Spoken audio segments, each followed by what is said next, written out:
Okay, OBS says I'm streaming. Does YouTube say I am streaming? That's always a separate question. Yeah, it says I'm live. Okay, how's everyone doing?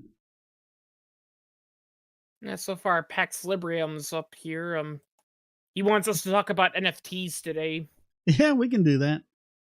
It might get brought up. I mean, I don't have a ton of information on them, but I know basically how they work. And yeah, Andrew Price actually has a really good Blender Guru. He has a good a good video on them. Not from the technical side of things, because he's an artist, not a cryptocurrency guy, but he talks about, why artists might want to use that and things like that. And yeah, it's one of those things where I think it's getting a little too much hate because people are talking about how like there's scams. It's like, yes, there are scams with NFTs, but let's be real here. There were also scams with some of the first cryptocurrencies out there. So yeah, it's all about doing your research as a consumer. Well, and a lot of it is like about,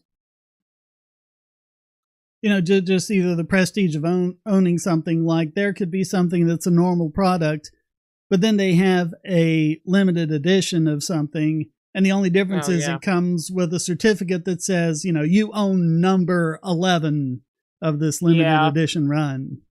And so, I mean, you could use an NFT for that. What's up, SKM?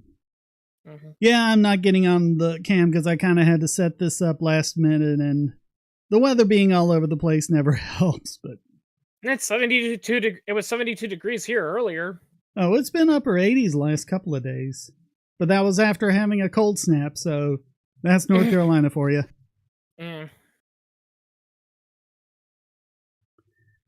SKM says, "How about some movie discussions?" Well, that's a broad subject. You got anything in particular you want to talk about there? I mean, the only thing entertainment related that I know about is people are throwing a fuss about the Florida bill called the "Don't Say Gay" bill, and the fact that they call it "Don't Say Gay" clearly shows that they didn't actually read the bill. Yeah, because that has nothing to do with it.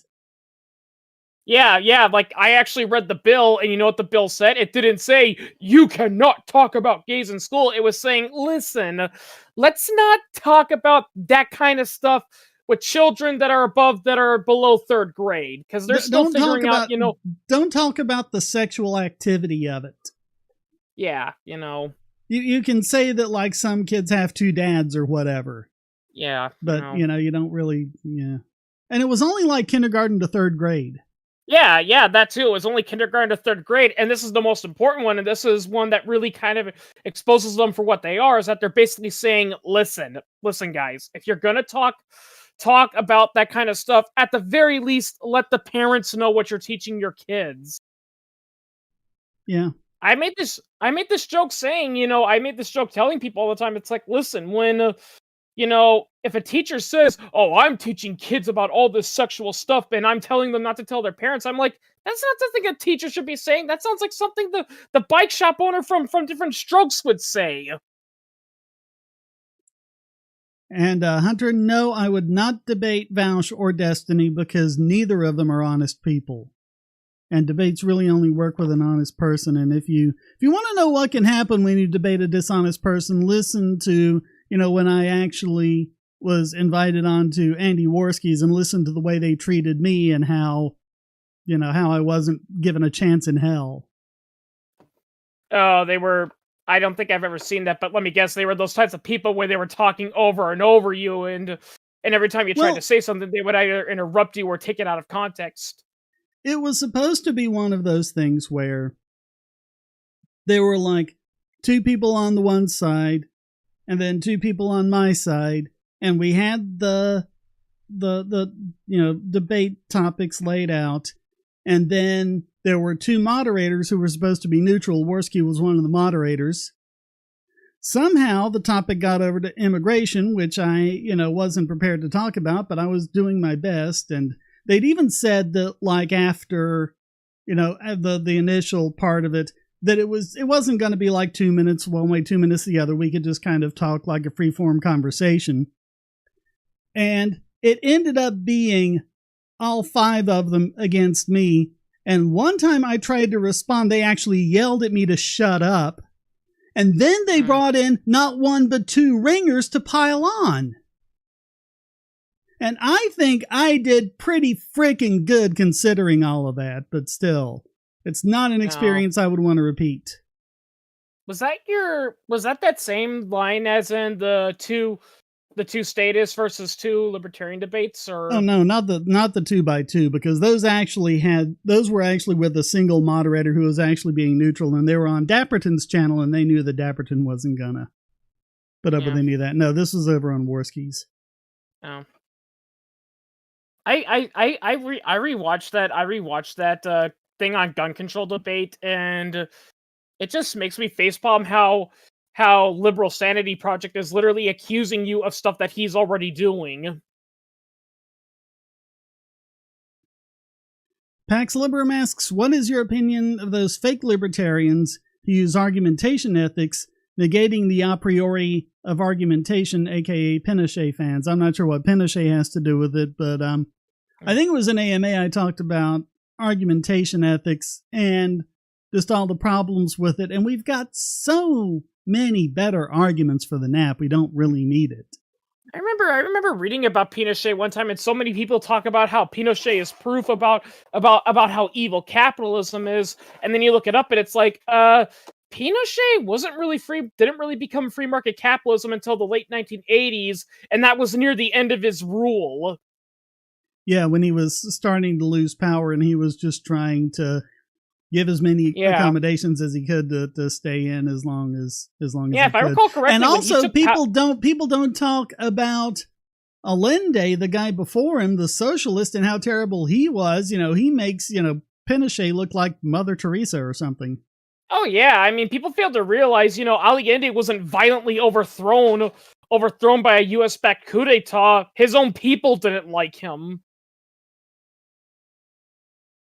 Yeah, Darius, I haven't seen Red Sun Superman, so I can't talk about it if I haven't seen it. Schism wants to know about Turning Red. I do know one thing. It's a film. It's a film about a Chinese Canadian girl who she has a curse on her mother's side that when they hit puberty, apart from the usual cramps, growing pains, they turn into these red panda creatures. Primarily when they're stressed or anxious. Okay. Is it an animated movie or something? Yeah, it's a Pixar film. Oh, okay. Yeah. I kind of more or less lost interest in them when there stopped being a distinction between Pixar films and Disney films.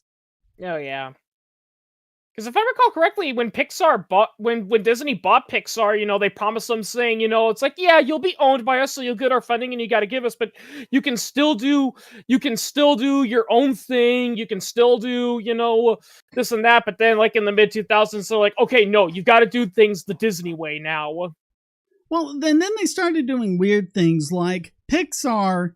The Pixar label released Brave, which was a Disney princess movie, and the Disney label released Wreck-It Ralph, which is like a quintessential Pixar movie. Yeah.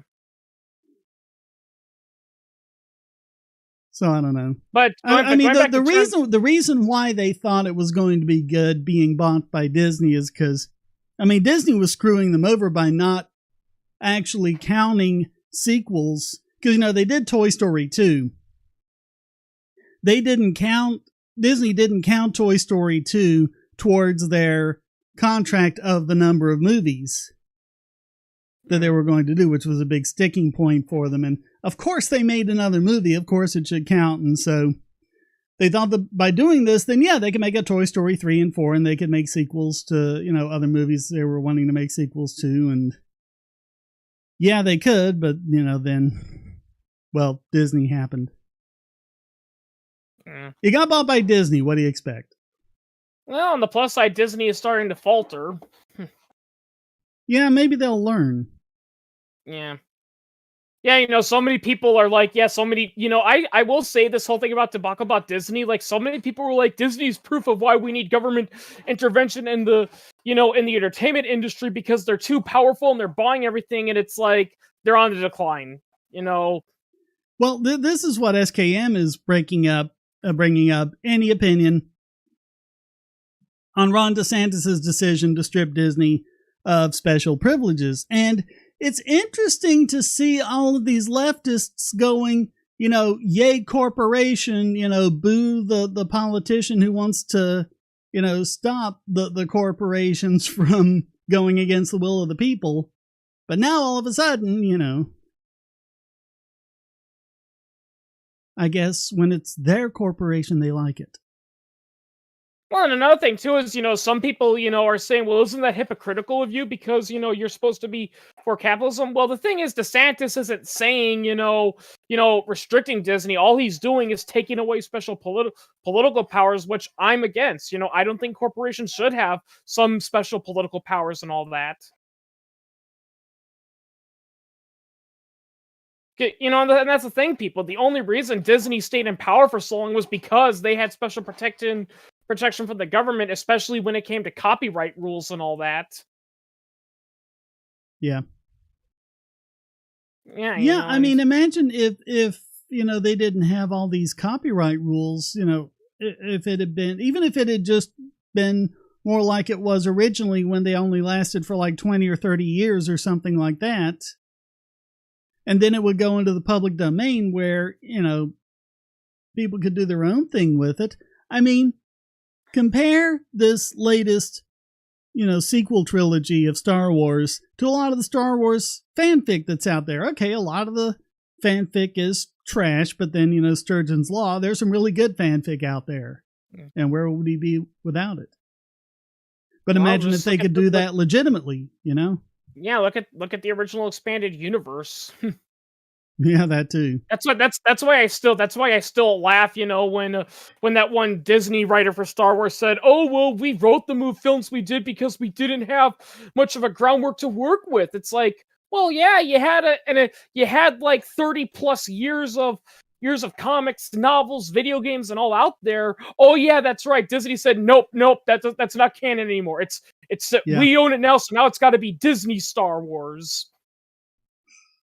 Yeah. Yeah, Disney forgot. Yeah, when it comes to Star Wars, Disney forgot. Star Wars is not, a public domain fairy tale that's been told for hundreds of years. It was a well-established franchise with its own lore and reputation and all that.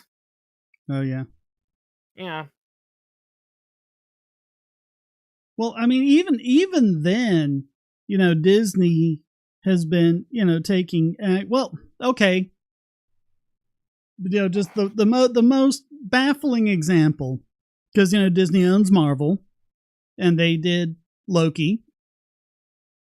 They went after this guy who sold a T-shirt that said "Low Key Loki," LOWKEY LOKI, and it was just that. It was just the text, and they got his T-shirts taken down and all of that sort of stuff, and he lost his accounts and everything because of copyright everything. And it was just text. They don't own Loki. Loki is a Norse god going back thousands of years. Kind of reminds me of that time when they got into a lot of trouble because they were copywriting everyone that was doing hashtag Day of the Dead. But there's just one issue though, is that all those posts were happening when the Day of the Dead was actually occurring. Yeah. And many people pointed out, it's like, people, Day of the Dead is a traditional Latino American holiday, mostly celebrated in Mexico. It's been celebrated for hundreds of years. You can't just copyright it because your new movie's all about it. Dia de los Muertos. Yeah.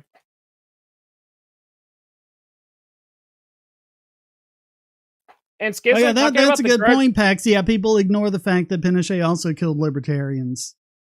Oh yeah. So, contrary to popular belief, he did not push them out of helicopters. I actually looked that up, and he didn't do that. That was actually something done by Argentina. Well, what he had apparently done was when he had, killed the protesters or whoever they were, the resistance people, instead of like putting them all into a mass grave, he had their bodies put in the helicopter and dumped into the ocean. So it was really just like a mass burial at sea, but it wasn't a mode of execution. Well, I don't know what happened. I mean, because I was looking it up and I couldn't find that. I mean, I did find an account where he pushed where he had a general who he thought was trying to betray him pushed out of a plane, but that's it. From what I heard, the free helicopter ride, that was more something that was done by Argentina. And here's another thing too. Even then, it wasn't actually a type of execution. It was actually done as a form of torture, where they would blindfold you, put you in a helicopter, and they would lift the helicopter just a couple feet off the ground, but they would hover there for a couple hours to make it feel like you were flying high. Then they would push you out, so you would freak out, thinking, "Oh my God, I'm being pushed to my death," when you're really only a couple feet off the ground. It was more of a form of psychological torture. And Okay, I haven't seen The Grudge either, but SKM is talking about it. Anyone that steps inside their house gets the curse, but wouldn't every competent investigation team be killed by Kayako then? And I don't know what The Grudge is, though. Haven't seen that one either. It's a movie. It's a Japanese horror movie about a woman who falls in love with one of her teachers, and she has a really, really jealous husband, and he thinks she's cheating on her even though she's not. She just has a crush on him, so he violently kills her, and because of the nature of her death, she becomes a vengeful Japanese spirit called an Onryu. She kills her husband, and basically anyone that steps into the house is killed by her, even if they leave. Funny thing though, there was a video about is it live action or anime? It's live action. That's right. You see a lot of those live action Japanese movies, and you see why anime is so popular, because a lot of them are just terrible. Well, the thing is, it had an American remake. And some people say that's actually pretty good for an American remake, although it still takes place in Japan. Funny thing is that I've seen the movie, and it legitimately scares me, and guess what? It has little to no jump scares. See, people? You don't need to be really silent, and boom, there's a guy right there. You don't need to do that to be scary.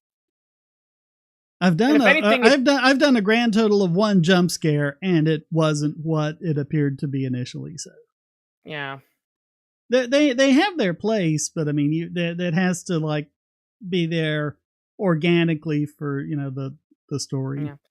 Yeah, I mean, I saw a video about 1 jump scare that actually worked pretty well, and it was not because it was scary. It was actually for a different reason. It's the jump scare in the Lord of the Rings, where Bilbo sees, the One Ring of Power, and he briefly makes that scary goblin face when he lunges for it. Oh yeah. And the guy said the reason it worked there wasn't necessarily because it was scary, but it was to show the corrupting power of the ring, that even though Bilbo wanted to be rid of it, that temptation of it was still there. So when he saw it right there and vulnerable, well, for a brief period, the ring took over his mind. Yeah. Yeah.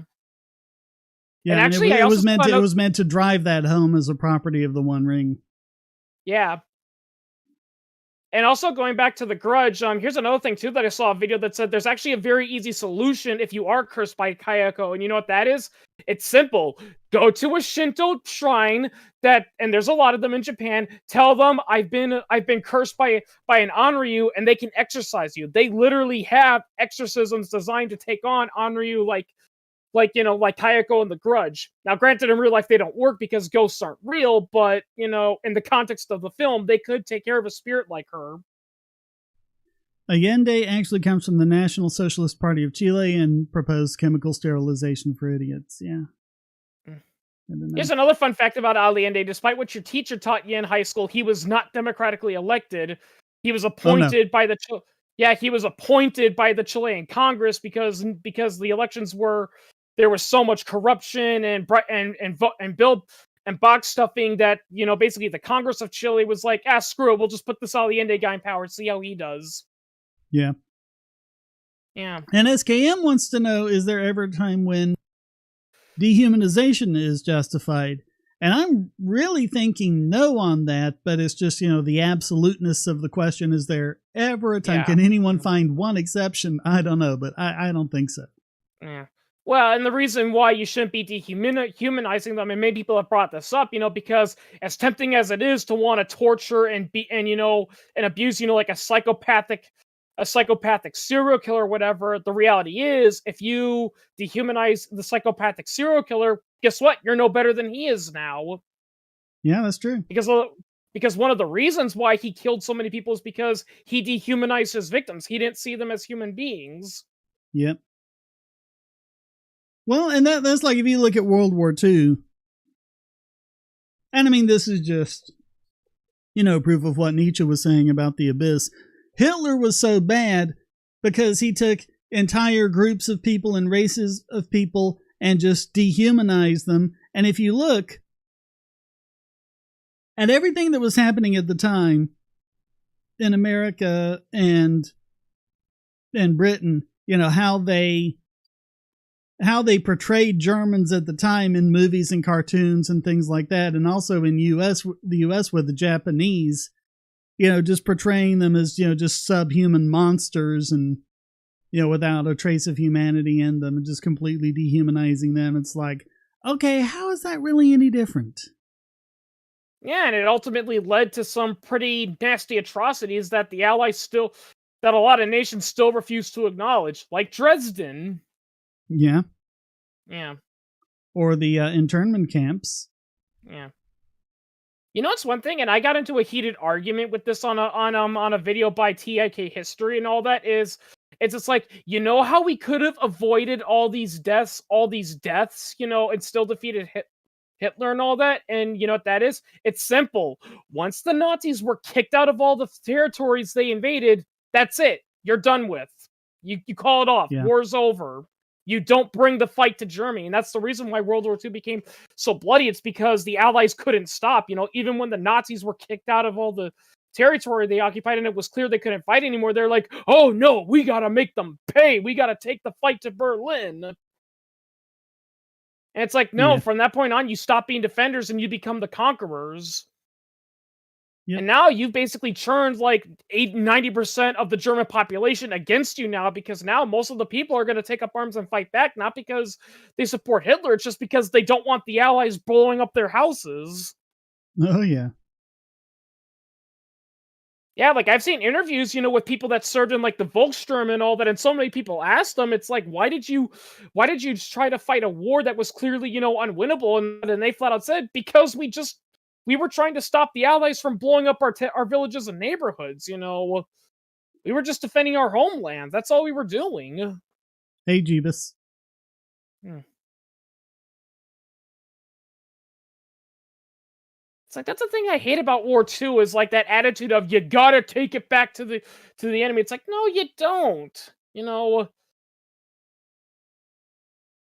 That's what I will give George H.W. Bush some credit for. At least, he ignored a lot of his generals. They're like, oh no, we can't just protect Kuwait. We gotta go to Baghdad, destroy them, kill Saddam Hussein, and rebuild everything. And George H.W. Bush was like, no, he's gotten the message. We taken him away. We defeated him. Yeah. So how do you prevent Nazis from rebuilding and invading again? Think about it. They wasted all that money and resources trying to invade. You repel them, and you're not going to chase them anymore. So what do they have? They can't say, oh, they'll attack us again now, because it's like, no, they're not. Yeah. Yeah, they weren't rebuilding at that point.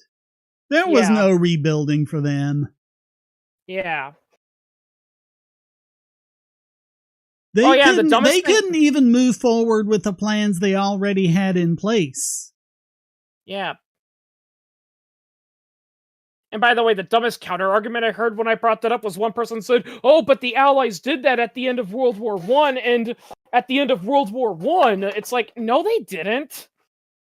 I mean, did he forget that France occupied the Rhineland because of that? Yeah.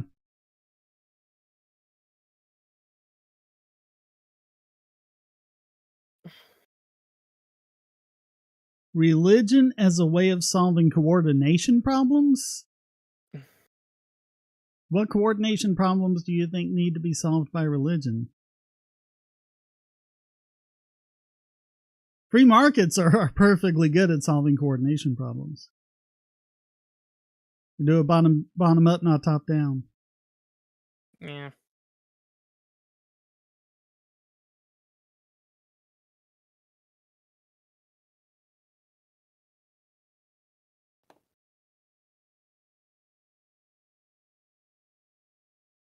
Hey.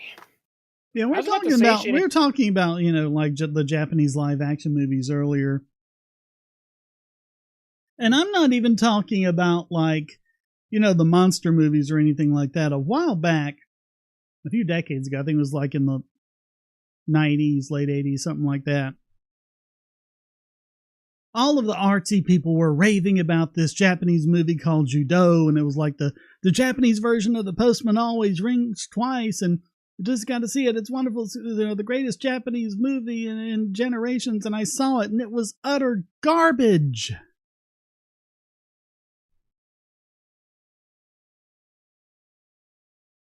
Yeah, I haven't been keeping up with China's lockdowns. I'm not sure what's going on over there right now. Yeah, I mean, going back to what you said about Japan, it seems like a lot of people, especially outside of the nation, they only praise the nation simply because it's a foreign film, like as you've said multiple times in videos, they say, "Oh, you gotta watch this. It's the greatest, foreign film ever made from this country." You gotta ask, compared to what? Yeah. Yeah, I've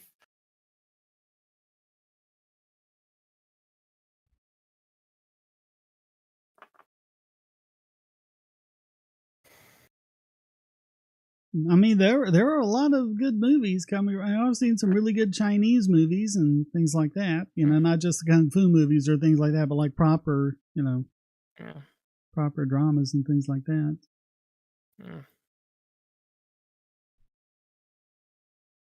Yeah. Yeah, the ones who are just being snobbish and like, oh well, I'm seeing this because it's artsy. No, see it because it's a good movie. Yeah. They're good foreign films. Das Boot is a great film. La Femme Nikita is a great film. There are some really, really good foreign films out there. You don't have to be all snooty and artsy about it. Yeah.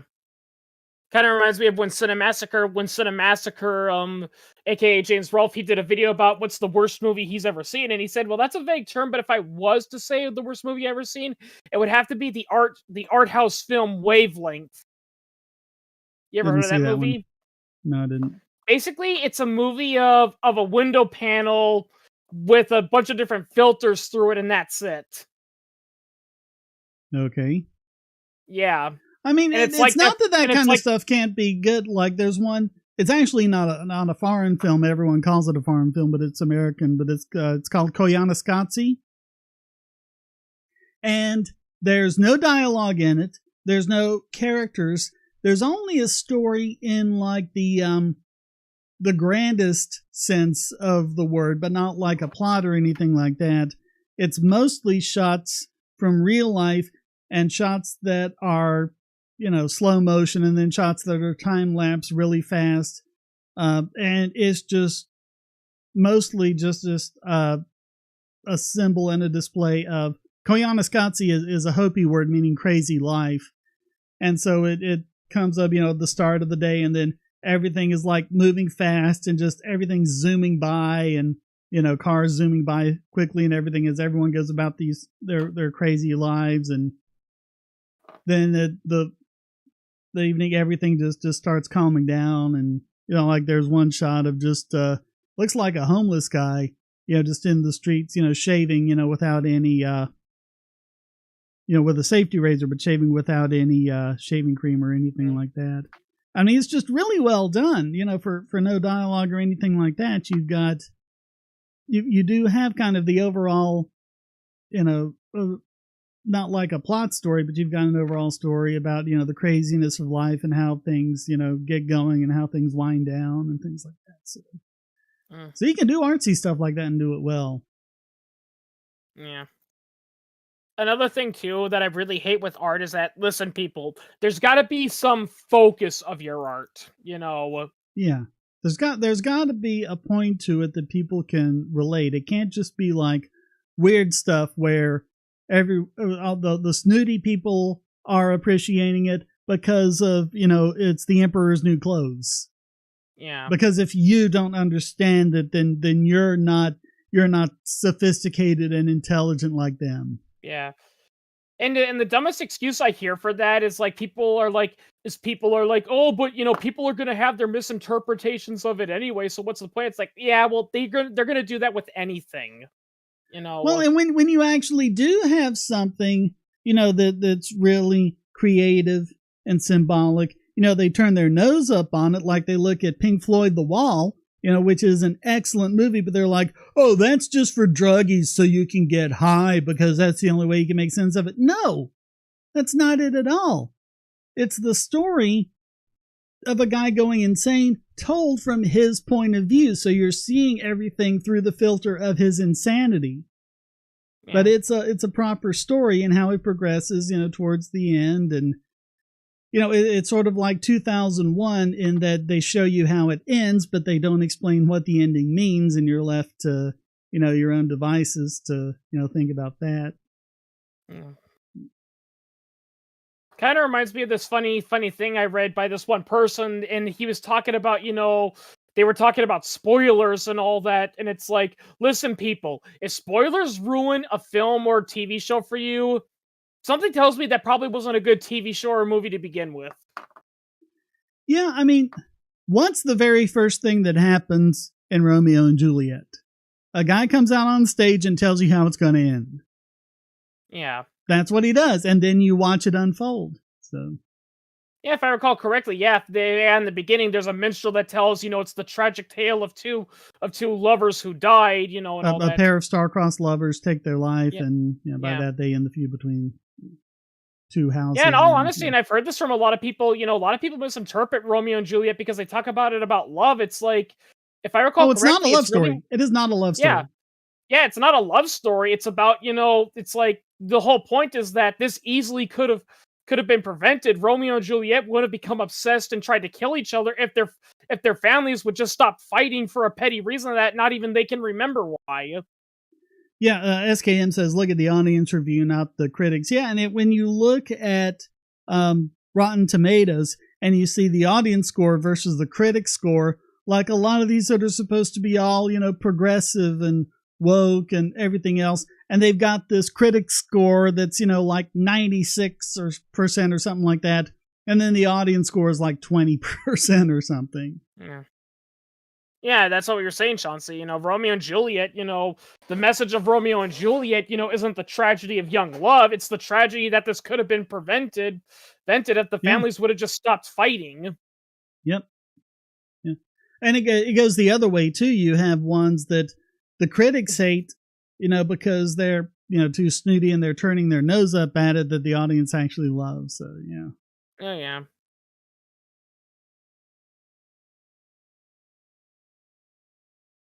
Jeeba says, I don't think there's a canonical interpretation of how to enjoy art. Well, of course not, because it wouldn't be art if there were. Yeah.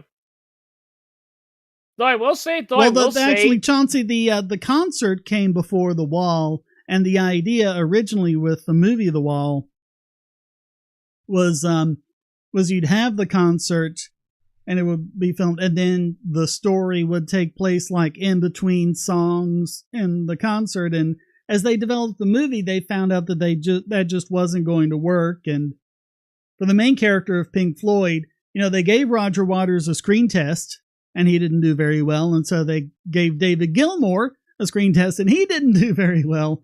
So they ended up going with Brian Geldof of the Boomtown Rats. But, it just ended up being a completely different movie than the one, they originally planned. But yeah, it was originally a concept album that they made into a concert, and the movie came out of that. If I recall correctly, what made Pink Floyd interesting is that they didn't just, write music. Like, the whole point was that there was a connecting story to their album, Yeah, a lot of the progressive rocks, we're doing at that time, it's called the concept album, where it's either following a theme or a story or something like that. Yeah. I mean, if I recall correctly, the the album The Wall, that's what it was about. It was about a lead singer of a popular rock band, and it talks about how he grew up, fatherless in an abusive, relationship with his mother, and he slowly goes insane as he becomes more famous and all that. Yeah. And a lot of that was based on, their experience with Syd Barrett and his decline into insanity and drug use. And also, a lot of personal stuff, like, Pink's father was killed in World War II. That was also the case, I believe, with both Roger Waters and David Gilmour. I think they both lost their fathers in the war. Yeah.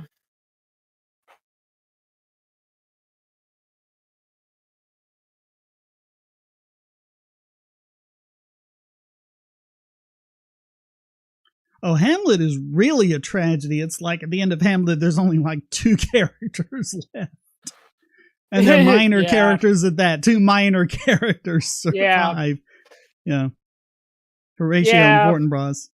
Everybody dies.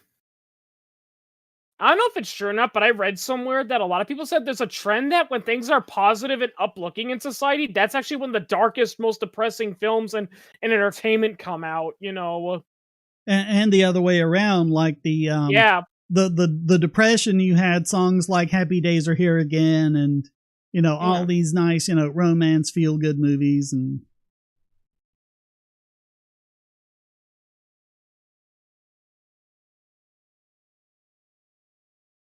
well, yeah, I mean, it doesn't surprise me, Schism, because it's like you're giving them ammunition.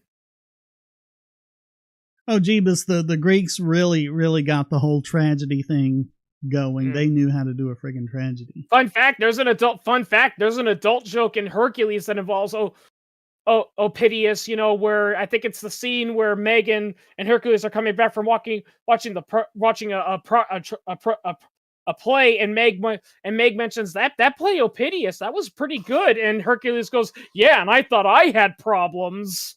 You thought you had family issues. There once lived a man named Oedipus Rex. You may have heard about his odd complex. His name appears in Freud's index because he loved his mother. Well, if I recall correctly, didn't he accidentally do it, and then he regretted doing it, and then he blinded himself? He didn't realize what he was doing. He saw, and I don't think he even realized who he was. He was on like a journey of self-discovery and all that, as I recall it. And he runs in to his father, the king. He doesn't know it's the king. He doesn't know his father. He just sees, the father, about to kill someone, and so he kills him to defend the guy. And then he ends up going off and marries the queen, who it turns out is his mother. And once he discovers all of that, that's when he, tears his eyes out. Yeah. Like, I read somewhere that apparently the Opidius complex, it actually wasn't really meant to be incest. It was basically a criticism about how there were a lot of, Enlightenment people back in those days, and some of them were taking their philosophies a little too far. And it was one of those things where it's like, look, it's good to explore, your perception, but if you're too crazy like that, you're going to become blinded to everything around you. So be sweet and kind to mother, now and then have a chat. Buy her candy or some flowers or a brand new hat. But maybe you had better let it go at that. That's really all you need is a Tom Lehrer song. That tells you the whole story. Yeah. And I can sing it because it's public domain now, so no copyright strikes. Yeah. And going back to what you said, Schism, yeah, I mean, it's like, because the irony about wokeness and all that is that it's giving, these religious nutcases fuel to the fire,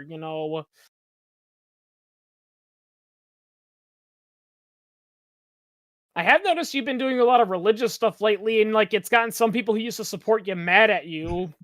Well, that's why I did like one video after like several months and hundreds of videos of not doing anything. I just did one video about I think it was about the problem of evil or something like that. But anyway, I did one video and then they started just getting all triggered, like, why are you constantly attacking religion? It's like, I haven't done it in months. It's like, okay, you want to know what it's like? You want to know what it's like to constantly attack religion? I'll show you constantly attacking religion.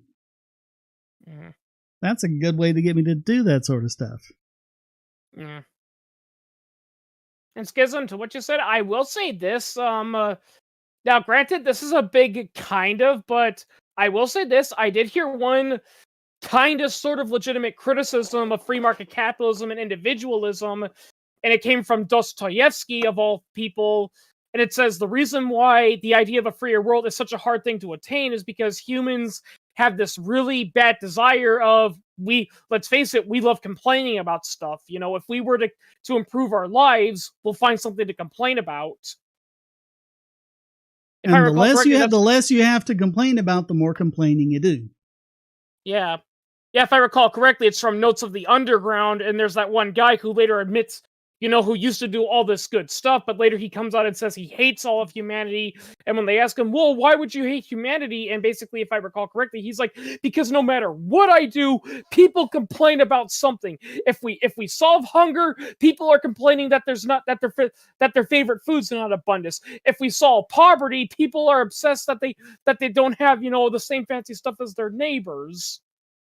Stuff like that, you know. Yeah. No, to be fair, though, the solution isn't to reject, you know, free market stuff. It's to make people aware of it so we'll stop doing it. You know, it's kind of like you said about how, you know, there is that part of our brain that, you know, that when it becomes confused and all that, it automatically tries to come to an explanation to you know, an explanation that makes sense to the person, which is why, you know, which is basically the origin of all religions, you know, and the cure for that isn't to ban religion or anything. It's just you gotta you know, tell people about it so they can detect it. Yeah. Yeah. So they know not to just stick in something that sounds good, that feels like an answer, that doesn't actually give you an answer. You know, God did it. Yeah, you know. Yeah. I mean, that's the thing, Jeebus. Even Alexei de Tocqueville noticed that, you know, that the less poverty there was, the more people complained about poverty. Yeah. You know, less racism there was, the more people complained about racism. Oh, yeah.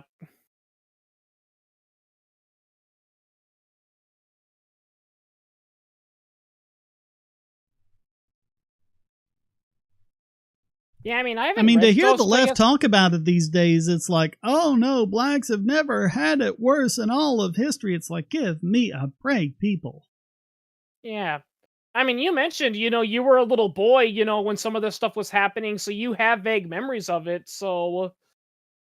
Oh, I mean, I was like a teenager for a lot of it, so I got more than, you know, vague memories. I was following a lot of it. Yeah.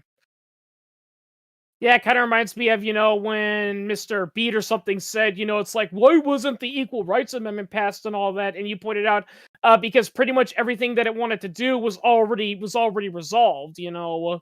Yeah, I mean, women had the right to vote. They had, you know, achieved all these other things, and it was really just this little remnant that was left, which really it wasn't even that much. It was just about, you know, government positions, and even then it was a little more restricted than that. And it wasn't even necessary because there already were all sorts of restrictions, you know, about that. It had pretty much already been done, and it was really just about grandstanding.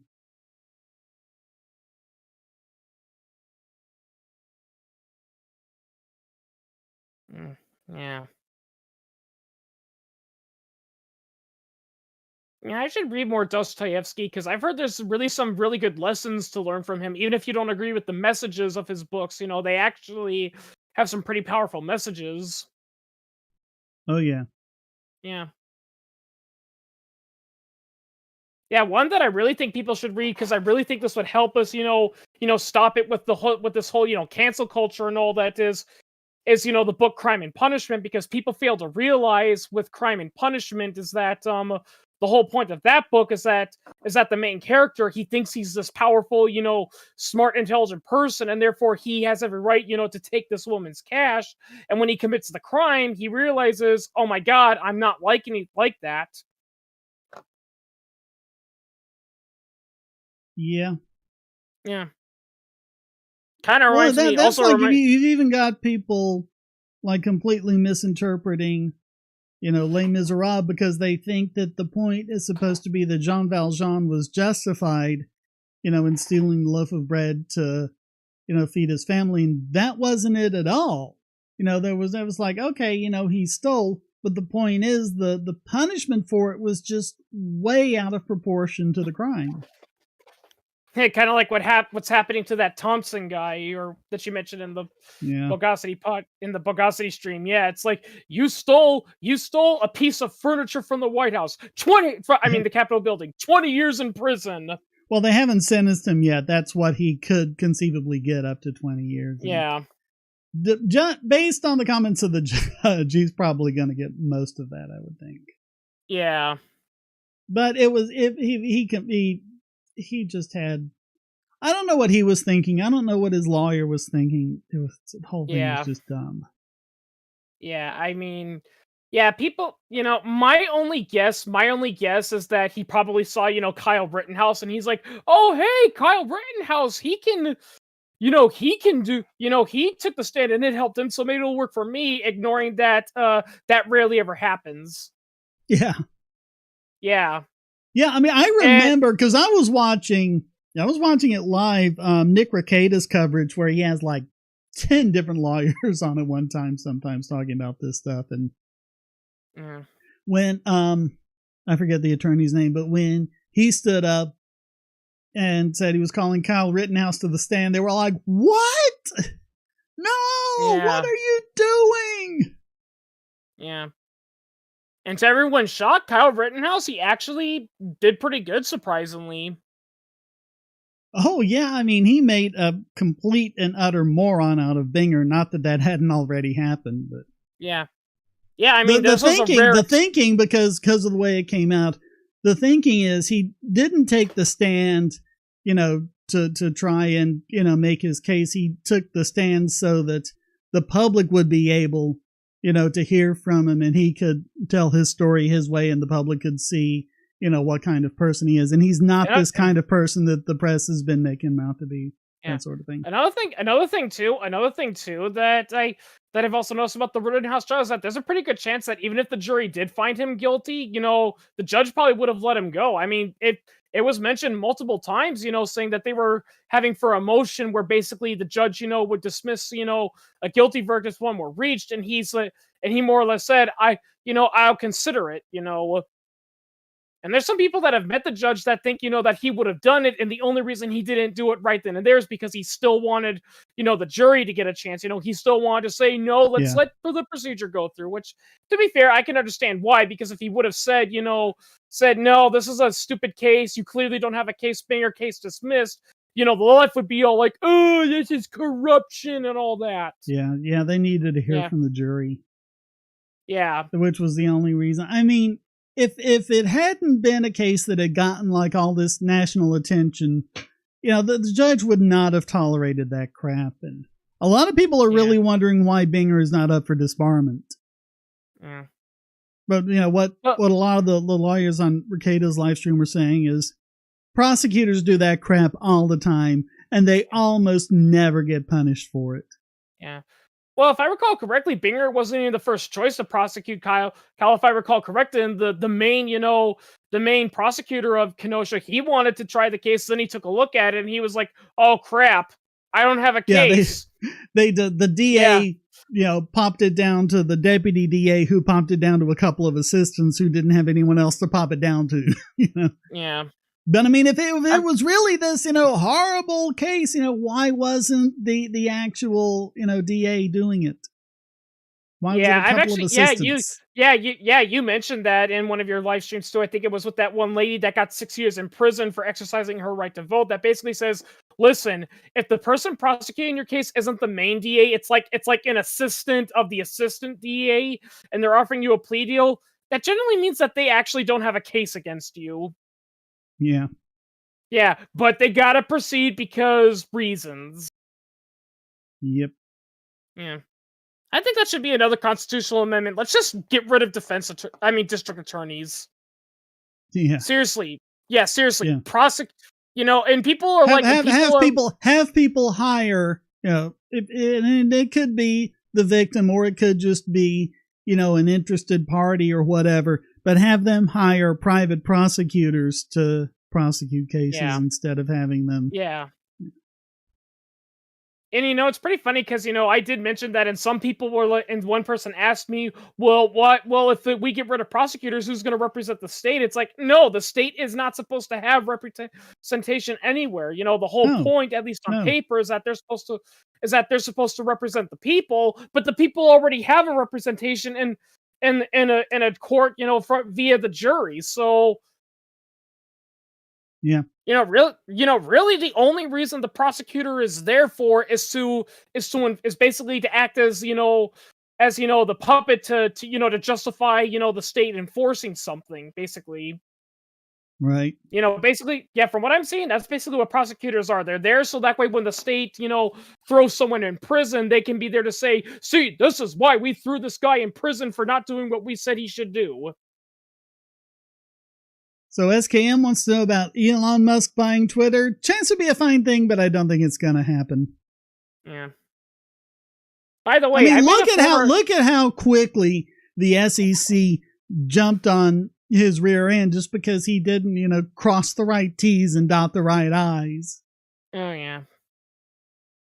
Kind of reminds me of like those people that were involved in that GameStop, fraud and all that. And so many of them were trying to justify their actions by saying, well, this is a response to all the crap that Wall Street gets away with from the government, when many people pointed out, including, Wall Street lawyers pointed out, no, you can get away with a lot of corruption in Wall Street, but what you guys did, you cannot get away with that. The FTC would never allow that.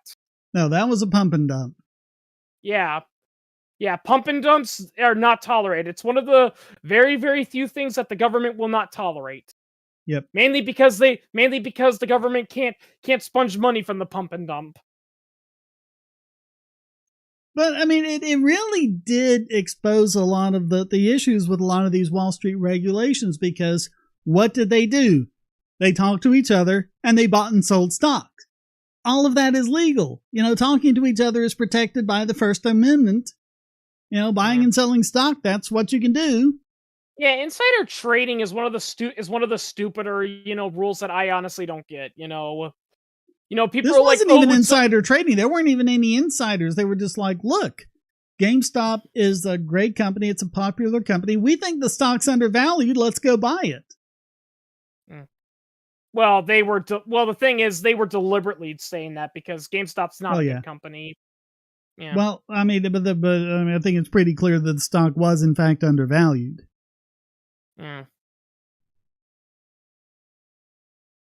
Maybe it wasn't worth what they pumped it up to, but yeah, I think that was the problem that even other people who were legitimately against Wall Street corruption had against them, was that rather than stopping when they made their message clear, they kept going through with it. And it's like, guys, now you're just being criminals.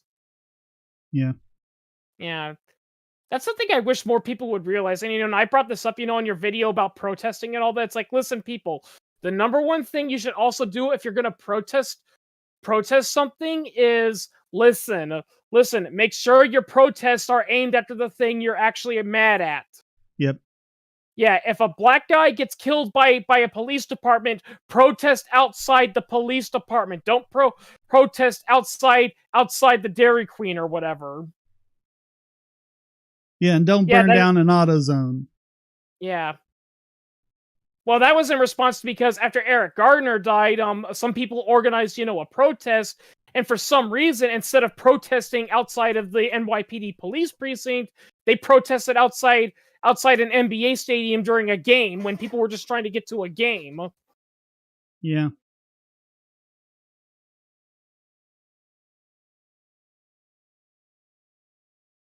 Yeah, know what you're protesting about. There wouldn't be any protests left, really, if they did that. SKM says Twitter stock is overvalued for sure. Twitter is overvalued for sure. Yeah. Yeah, South Park made fun of that all the way in season 4, where they're protesting, it was basically a reference to the Elian Gonzalez, but some people were protesting and they're protesting about these kids, being deported, and one person comes out and saying, "Yeah, we gotta save the whales," and they're like, "No, this is an no, that we're not protesting saving the whales. Oh, what are we protesting then? Is it against abortion? Is it against abortion laws? No, that's next week." Yeah. Yeah. I wonder if Netflix will continue to tank. I mean, it's interesting because with Netflix,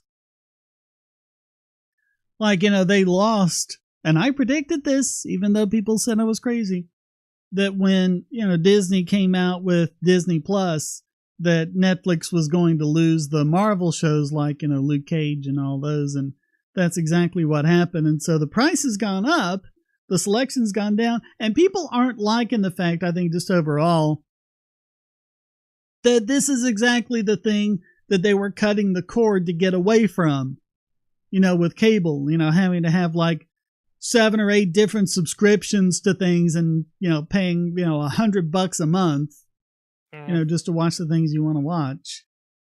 Going back to South Park and cable, there's one joke that they did in that one episode. I think it was informative murder porn that they really missed an opportunity for a joke, and it was how they're making fun of about how the people who work at the cable company get aroused, from customer misery. It's one joke they should have done. It should have been, everyone says, "Listen, you guys suck. We hate cable and all this. This is stupid." "Okay, well, why don't you make your own cable company?" "Oh, that's right. You can't. It's against the law." Yeah. Because it is. A lot of people complain about cable company. The reason why Comcast and it's only a couple of others are the only players in the game is just try to start your own streaming network stream. The FCC will be on your butt. And I'm not making that up. People have gotten in trouble because they've tried, broadcasting their own independent radio shows or streaming services, and the FCC is like, "Oh, nope, you didn't cross the right T's and file out the paperwork." But I mean, it's just so crazy, all the stuff that has to happen because of intellectual property laws. Look at how long it took them to get Spider-Man into the MCU, because Sony owns the rights to film versions of Spider-Man. And so, that's what you had, with the Tobey Maguire movies. And then you had the Andrew Garfield movies that really sucked. Not Andrew Garfield's fault. I think he's a good actor. But, then you had all that upheaval when the Sony hack happened and all that sort of stuff. And I guess the New Blood was like, okay, maybe we should actually work with Disney to get Spider-Man into the MCU. And that's when they cast Tom Holland. Another perfect example of copyright gone amok is King Kong. Because James Rolfe once did a video on King Kong, and there was a question people asked saying, "Who owns King Kong?" Well, I talked with my lawyer, and it's messy. Yeah. Yeah. Yeah, because there should be a rule. If you can't look up a single place to tell who owns a piece of intellectual property, then it's public domain. Yeah. They should just do that. Yeah, because James Rolfe did a video on this, and he said, "Okay, so here's what I could gather. The original film script and the novelization of the film strip, that's owned by the Miriam C. Cooper estate, his extended family. The film itself is owned by, I think it's owned by Warner Brothers, but I can't be sure. The 1976 film and its sequel are owned by, I think it's Paramount, but I can't remember that either. And the newer movies are made by a different company with permission from Warner Brothers." SKM said, "I heard that subscribing to streaming services might be more expensive in the long run if you only have a couple shows you like." Yeah, and I mean, that's the issue. But you know what? Pirating is always free, and that's what they say. They're like, no, it's piracy that's taking down Netflix. Netflix is always, piracy has always been a thing the entire time Netflix has been there. Far from it being a problem, Netflix has actually used like the popularity of, downloads on the Pirate Bay or wherever to determine what shows they should get. Not what shows they should avoid, but what shows and movies they should get. Because that lets them know what's popular. So it's not piracy that's doing it. It's the crazy IP and, the 25 different streaming services, you have to buy to watch everything. It's driving so people. The piracy is a symptom, not the cause. Yeah, fun fact about all these crazy copyright stuff and all that. I recently saw a video on YouTube about The Office, and there was only one line of dialogue that cost the producers of The Office $50,000. And when people asked them what that was, there was a line where Steve Carell's character says, "I've got 2 tickets to paradise." Oh God, The Conjuring, yeah. Ed and Lorraine Warren, those people were like some of the worst human beings alive. And oh yeah. Well, like in I think it was the first Conjuring movie. There's like, and they're pretending like this is all how it really happened. Like there's this one part where the wife's chair slides back and then flies up to the ceiling, and the husband's just standing there like, whoa, and then Ed heroically rushes to that wasn't what happened. You know what happened? Her chair tipped backward, and he went over to try and push her over, making like it was the ghost doing it, and the husband actually went up to him and hit him. That's what really happened. Oh yeah, I mean, the husband was not having it. In real life, the husband did not like him, and he was the first to say, no, this was a load of crap, this was a fraud. The guy was basically bullying and torturing them. Oh yeah, I mean, another good example of Ed and Lorraine Lauren being con artists was the Devil Made Me Do It case, where they talked about how, demons possess this young teenage boy, but later many extended family members were saying, no, he was not possessed by a demon. Later, we took him to a doctor and we found out why he was seeing all these things and having voices, and that was he had a nasty case of bipolar disorder. Oh, but what about the murder that happens later? The guy wasn't possessed by the devil to kill someone. If I recall correctly, he killed the guy because he was threatening to rape and murder his girlfriend. Yep. And the reason why he didn't remember was simply because it was a traumatic experience, Fun fact, a lot of combat veterans, they cannot remember, the combat they saw in, because of that's how stressful it is. I have no memory of the accident. I have one image of the car, I guess just before it hit, which is how I know he wasn't running his headlights. And I guess that was important enough, to stay, just like my headlights reflecting, in the front of his car just before we hit. It's just like one image, and that's it. That's all I remember of the accident before coming to. And hopefully this doesn't bring up too many painful memories, but by Ed and Lorraine Warren's logic, it's like, oh, you were possessed by someone and they made you crash into that driver. It's like, no, it was a drunk driver driving on the wrong side of the road. Well, and it's like, what was that doll they had that anyone who touches the doll dies, and it's this really scary, creepy looking doll. You know what it is in real life? It's a Raggedy Ann doll. Yeah. Steve Novella touched it over 20 years ago, and he's still alive because he was over there, and just when they weren't looking, he just reached into the display case and touched it, and he's still alive. Yeah, it might be a creepy. Yeah, it's a creepy looking doll, but it's just a doll, I mean, it's a Raggedy Ann doll. It's just kind of dirty and beat up, It's an old one, but it's raggedy. It's a Raggedy Ann doll. My sister had one. Yeah, here's another. Yeah, it's another funny thing I've heard about. I saw a parody of Ed and Lorraine Warren is that they're like, this doll is haunted because look at it. It has an eerie presence to it if you stay in the room for too long. And the guy replies, yeah, it's a doll. They all look creepy like that. Yeah. It's called Uncanny Valley. Yeah. Artists actually have a term for that. Yeah. It's not demons, it's just human psychology. Yeah, Yeah, they've done psychology about that. I saw a documentary about that, and they actually say that might actually be the explanation for all these, haunted dolls and all that. It's not that the doll's actually haunted, it's that you see the doll and it looks so realistic. It looks so realistic, but it's not real, so you're a little creeped out by it. It looks realistic without being realistic enough. So, yeah. Uncanny Valley refers to, like, if you think of a graph, and imagine like the x-axis, on one end you have like an actual photorealistic human. On the other end you have like stick figures. And then the y-axis will be like people's acceptance of it. So, okay, I mean, XKCD, that's a popular comic and that's stick figures. Okay. And then you get, more realistic and the line goes up, and more realistic and the line goes up, where you get anthropomorphic animals like Bugs Bunny. Okay, we can accept those. Stylized humans, like the Incredibles, we can accept those. And then something funny happens as you approach photorealism. Your brain becomes less and less tolerant of things that don't make them quite human. And so instead of going up, it all of a sudden takes a deep dive. And that's what Uncanny Valley is. It's that dive before you get to pure photorealism where it goes back up.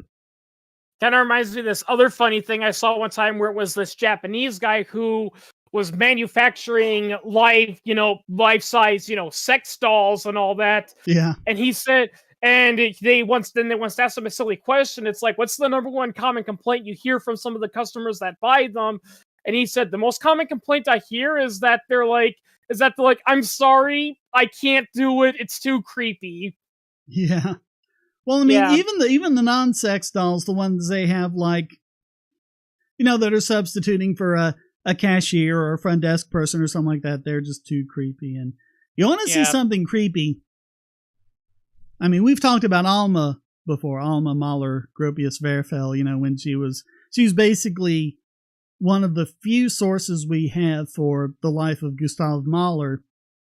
And the Alma effect is that what little they have been able to confirm of it doesn't confirm it. Apparently she did a lot of exaggerating. They call that the Alma effect. But in between all her husbands, there was this one guy, I forget his name, but she had an affair with him for a while, and he became so obsessed with her, and she had just completely shut him off, didn't want to have anything to do with him. He was going around trying to find someone to make a life-sized Alma doll. And he spent the rest of his life going to, one artist and another trying to improve it. And you can see pictures of this Alma doll online, and oh my God, it is scary. Oh my God, that Alma doll. Jeez. Because Alma herself was really beautiful. But, yeah. What's this Alma doll? What? Of Alma Mahler, the widow of Gustav Mahler. Oh. Yeah. The guy who tried to have he had an affair with her, and then she broke it off and then completely shut him off, and so he kept trying to have a life-sized Alma doll made for him to be with. Oh yeah, I looked it up. Yeah, that is kind of creepy. Yeah. Yeah, it's creepy. Oh my God. Wow, he even gave her boobs. Oh, of course. I mean, that was the whole idea. Yep. He was going to lay with her. Yeah. Oh my God, yeah, that guy had issues. I forget his name. Yeah. But yeah, I mean, that's the thing. A Roomba, nothing at all human-like about that. People can accept. If you have something, that's just like the bots in WALL-E or something like that. Okay, they have 2 arms. Maybe they have 2 legs. They're sort of humanoid. Okay, we can accept that. It's when you start making them look like humans, but you don't quite get there. That's when you're in Uncanny Valley. Yeah. So. And that's why, you have things like zombie movies, people who are afraid of clowns, things like that. It's because they don't quite, look like humans should. Jeebus. I saw an actual demon yesterday. Debunk that. Well, what was the context of how you saw it? You know, I saw you like, seeing the actual demon, and it wasn't an actual demon. It was a leprechaun pretending to be a demon. Debunk that. what was that? Sorry, It my was, thing went all. it was a leprechaun pretending to be a demon. Debunk that. Yeah. Vampire Aliens. movies, I mean, yeah, it's just.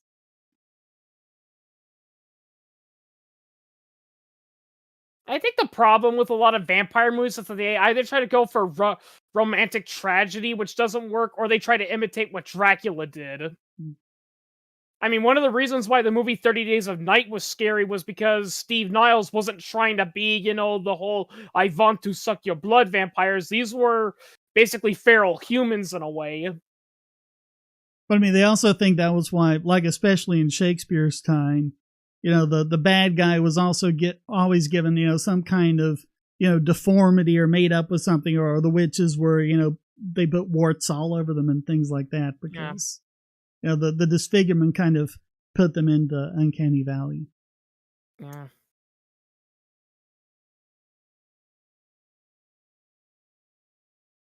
Yeah, if you were doing that, then I think you were just dreaming.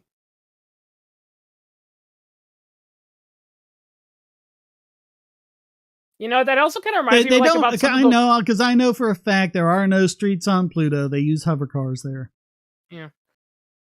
It's another. Yeah, that also kind of reminds me. Like, I've seen, like, documentaries about, like, some of those famous, hippies and all that. And one thing I will say that really makes me facepalm about some of those hippies is that they're like, I communicated with ghosts and spirit all the time. Here's what you need to do. First, you need to take LSD. It's like, buddy, you're not seeing ghosts. You're Yeah. experiencing hallucinations brought on by a drug-induced euphoria. Yep. Yeah. Yeah, that's a But I funny mean, thing. even if it's not that, even if it's just a dream, have you ever, like, dreamed about someone who doesn't correlate to anyone in the real world, but they're their own person, they're their own unique person, their own unique look and personality and everything, and you wake up and you think about them and, like, okay, where did that person come from? Where did they go? Yeah. Are they still in there somewhere? Yeah. Or another funny thing about that was actually the source of the song "Lump" by Puza, because the lead singer and songwriter had a brain tumor, a lump in his head. It wasn't cancerous, but it was giving him hallucinations, and he hallucinated, the girl he describes in Lump, in the marsh, in her pajamas and all of that, and doing all the things there, and so he had surgery to have the tumor removed, and she went away, and he was like, what happened to her? Where did she go? So he wrote the song about her. She's lump, she's lump, she's lump, she's in my head, she's lump, she's lump, she's lump, she might be dead. Yeah. Oh. Yeah, that's what that song means. No. Oh, who's it by? Puza, the presidents of the United States of America. Oh, okay, yeah. Everyone says Puza because it's just too long to say. Oh yeah, those are the guys. Oh yeah, those are the guys that did the cover of Cleveland Rocks that was used for the Drew Carey show. Yeah. Yeah. For several seasons, the last couple they were using all sorts of different covers for. I have vague memories of the Drew Carey show. I mean, I remember it was one of the few grown-up shows that I actually enjoyed watching as a young kid. It was good, and they actually put a lot of libertarian stuff in the show. Well, Drew Carey himself is a libertarian, so. Yeah.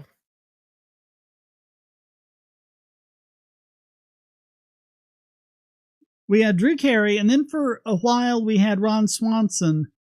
And other than that, we haven't really had many libertarians represented in TV shows. Oh yeah, too bad the guy who plays Ron Swanson isn't a libertarian. Well, apparently from what he had said was like, okay, they told him, like, okay, your character's a libertarian, and he says, what's a libertarian? And I say, well, it's someone who believes in free markets, small government to stay out of people's lives. And he said, wait a minute, you mean there's a word for people like me? So, well, I don't know. He has that libertarian streak in him, apparently. Yeah. I mean, I guess so, but it does kind of sound like he's one of those people where he's like, where he's like, it's like, I kind of agree with that, but I don't want a label. Yeah, I mean, Pendulum was a lot of only people just aren't into that kind of thing, and I mean, yeah. he's someone who he loves acting and everything, but other than that, he's just real independent. The whole thing about Ron Swanson living in the cabin doing all the woodworking, that is straight from, oh God, what's the guy's name? I'm drawing a blank on his name. But that's from him, and it was actually shot at his cabin. Pendulet was like in a couple episodes of Sabrina the Teenage Witch. I think he was in the first one, and he was in another one. Oh, he's been in a bunch of stuff. Yeah. We just mentioned the Drew Carey show. Penn and Teller were on a couple of times in Drew Carey. Yeah.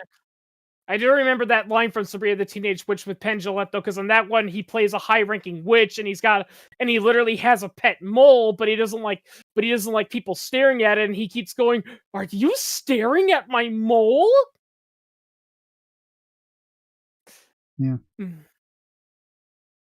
Okay, I'm gonna look it up. It's gonna drive me crazy until I remember the guy's name.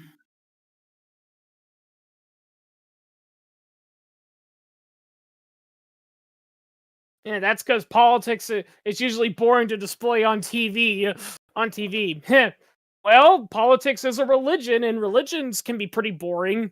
Nick Offerman, that's the guy. Yeah. You know a guy's name, and then all of a sudden you can't remember it. Yeah. I actually saw this one really funny religious joke, and it was making fun of about how boring churches can be like that, where a priest gets really mad at the congregation for falling asleep, and he's like, "You people should not be falling asleep during this.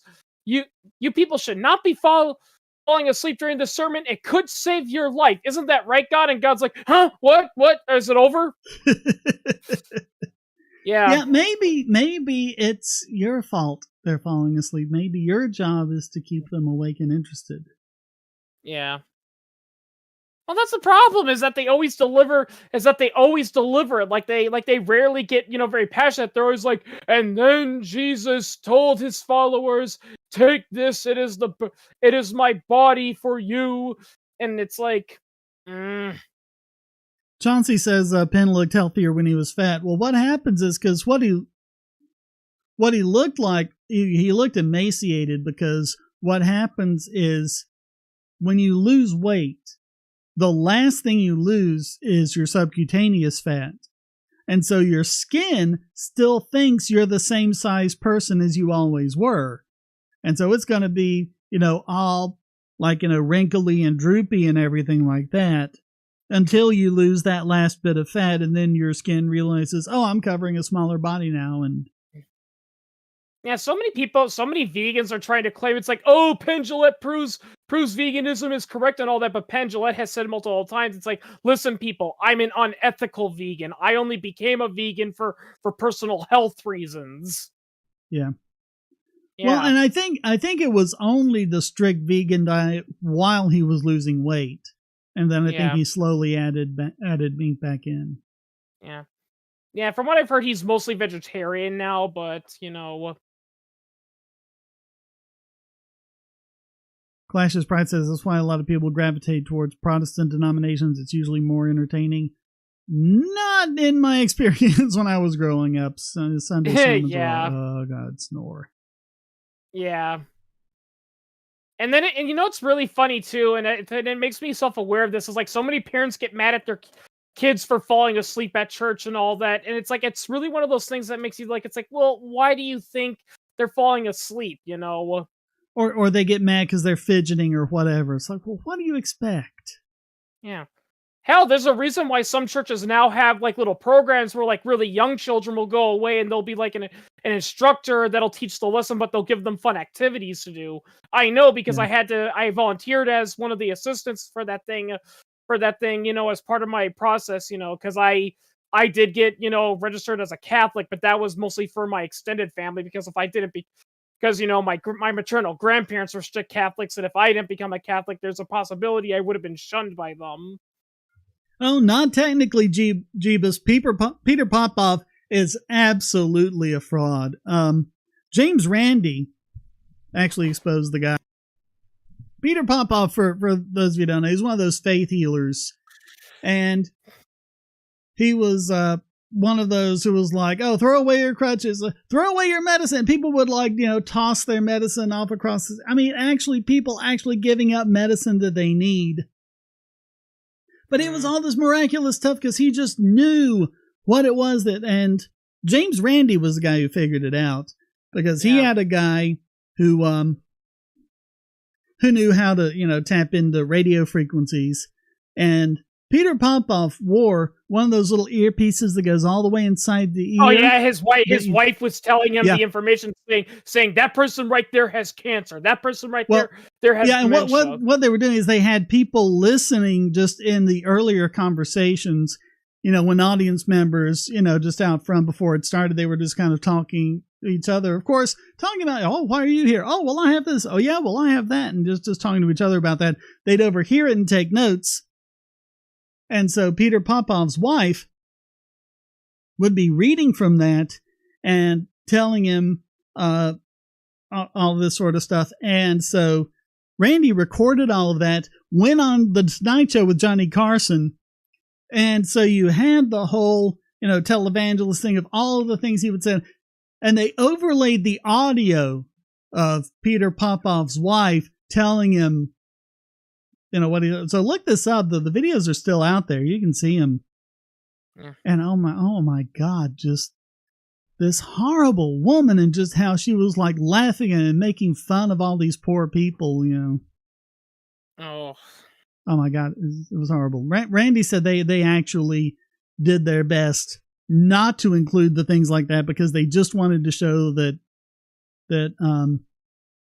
he was a fraud. But like there was this one where, she would give him the name of this woman who had cancer or something like that.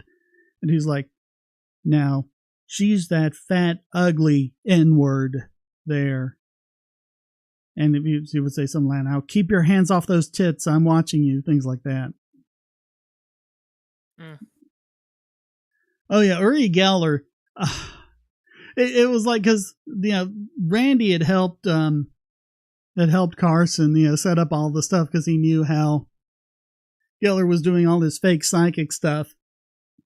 Like one of the things was he could find water in a container and he would always do something like try to bump the table to see which one of the containers was wobbling because those didn't have the water in it. And so they actually glued them to the table. And so and it was funny because Carson was like, well, we've got these things here. Like, well, here's what you're wrong with. You said, fine, well, let's find some water. He says, well, I really wasn't prepared for this. And Carson was like, but that's actually why you're on the show. Yeah. Yeah, and it's so funny. It's so funny because I like how James Randi was once asked about how do you do that metallic spoon trick, and he's like, and basically he had this look of saying, do I really need to tell you how he did it? Yeah, you just bend the spoon when they're not looking. Yeah, you distract them, you misdirect them, and you bend the spoon. Yeah, or another thing that often happens that's also true is that in some cases what they also will sometimes do is they'll sabotage the spoon beforehand, Yeah. Well, that's when they break the spoon, that's what they do because you can if you have access to the spoon beforehand, you can do this with the Dremel, or you can do this just by bending it back and forth a whole bunch. But you get it to where there's a tiny little break in it that's almost enough for it to break. And you can hold it and you can, whack it against the table and things like that and show it's a spoon, but it's enough that you can actually break it in your hand when you put it between your thumb and forefinger. Then you can break it, but you're holding it so it doesn't look like you've broken it. And then you just kind of gradually loosen your grip and it looks like, and you shake it back and forth and it looks like it's getting looser and looser and looser, and then you drop the two pieces. Yeah, another trick that's rarely used, but I have seen it being used, and that one just makes me laugh because anyone with a basic knowledge of chemistry will know this is when they use gallium silverware. I think the gallium, is that the one where, you put it in the fridge and it's a normal shaped spoon, and then when it warms up, it bends? Yeah, it has. So you're just holding it in your hands, and And Yeah, advanced. it has a very low melting point, so you can literally touch it, and your body heat alone is enough to break or melt it. Yeah. Yeah.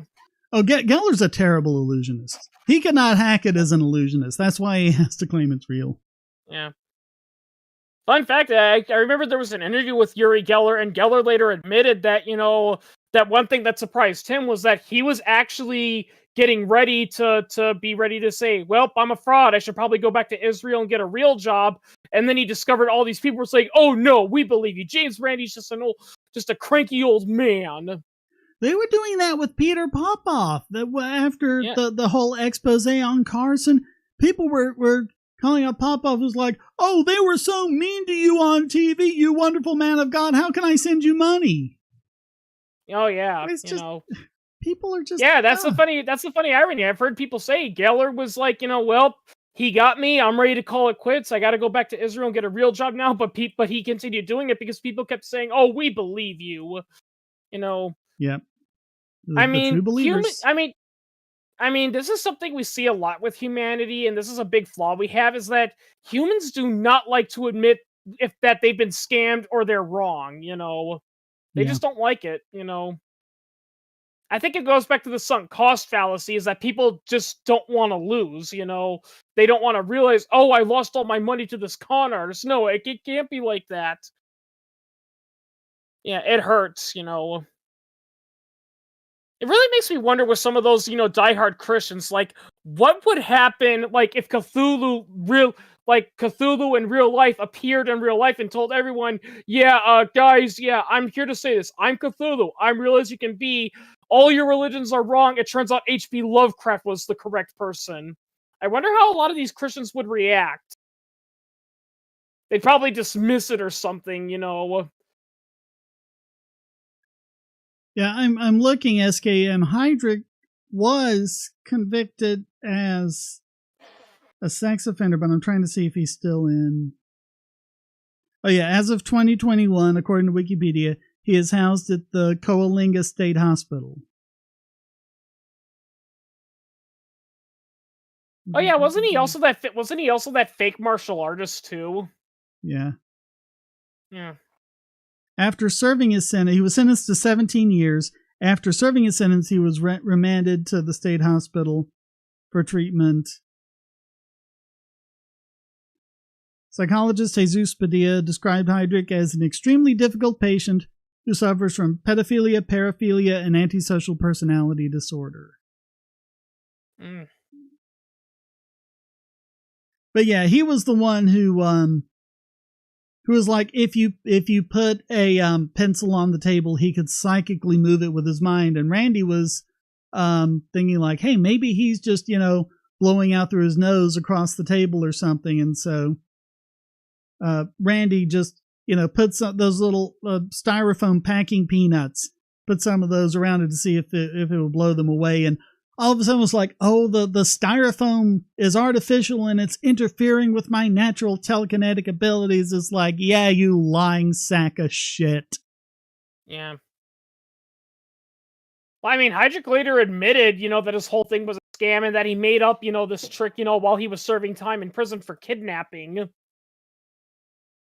It might have been the phone book gimmick too. Yeah, because he claimed to be able to turn pages of the phone book, with his mind, and all he would really do is just blow on it. And I think for that one, I don't think he did the peanuts with that one. I think he just put up like a clear, a barrier that he could reach over, but that he couldn't breathe through, and then he wasn't able to do it.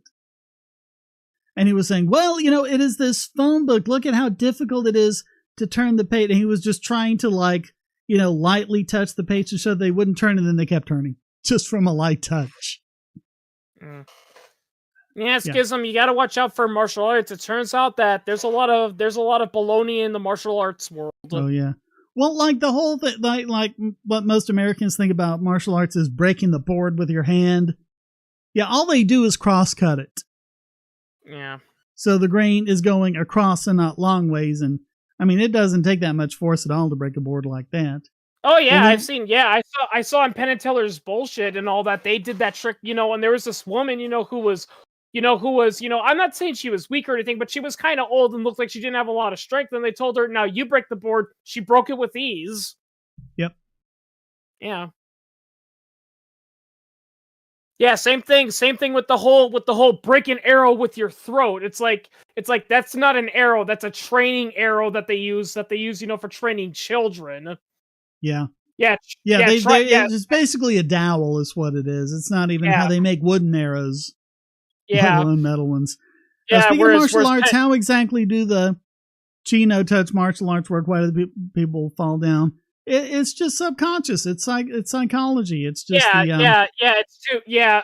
There was a documentary on YouTube I saw about it where basically it boils down to two reasons. Either one, the person is in cahoots with them and they're acting it out, and the other reason is that they psychologically do it because they believe in it. So when a person yeah fake pushes them, they psychologically have a compulsion to fall backwards because they're basically convincing themselves. yeah. Oh, I hate Tony Robbins. I once Oh went to god. one of his book signings, and he just said Tony Robbins hungry, and then he ate me. You probably don't get that. It's an old Family Guy joke. Yeah, yeah. yeah, yeah. It's like, could you sign this book for me? Tony Robbins hungry. I can see why they made that joke. I saw a video of Tony Robbins, and that guy has a really huge mouth. Mm. Yeah, didn't like there were like all sorts of people were injured when he tried to get them to do firewalking because he didn't tell them how to do it properly. Yeah, yeah, yeah, anyone can walk on fire. There's a trick to it. Yeah. But he was trying to teach like all you have to do is free your mind and you can walk over the fire, and a lot of people got burned and sued him. Yeah. Yeah, the trick you're supposed to do is you're actually supposed to let the wood, burn a little bit, then you're supposed to quickly walk onto it. Right. You just So keep you're going and you don't stay in contact with it long enough to do anything like that. And Same thing with the same thing with the walking on glass trick. People are like, you can walk on glass and not get cut. It's like, yeah, if there's hundreds of millions of glass shards all over the ground on there's enough of them to put enough pressure so they can't sink in. and all you do is reposition the foot. If you feel like one or two shards sticking up that are going to give you a problem, you just kind of move it over Yeah. because most of the glass is going to be laying flat anyway. Oh So there yeah. aren't going to be Yeah. many shards sticking up to begin with. Yeah.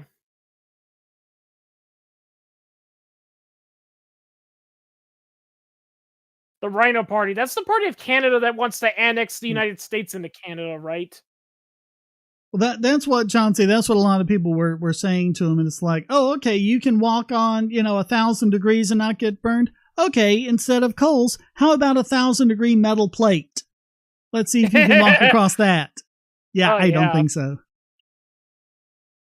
Yeah, I've seen tricks like that all the time. I see another popular trick that's also done, and I've seen it from one chemist, and he said, "I'll show you a really cool trick, but promise me you won't do this at home because if you don't do it right, you'll get seriously injured." And that's you stick your finger in molten lead and you don't get burnt.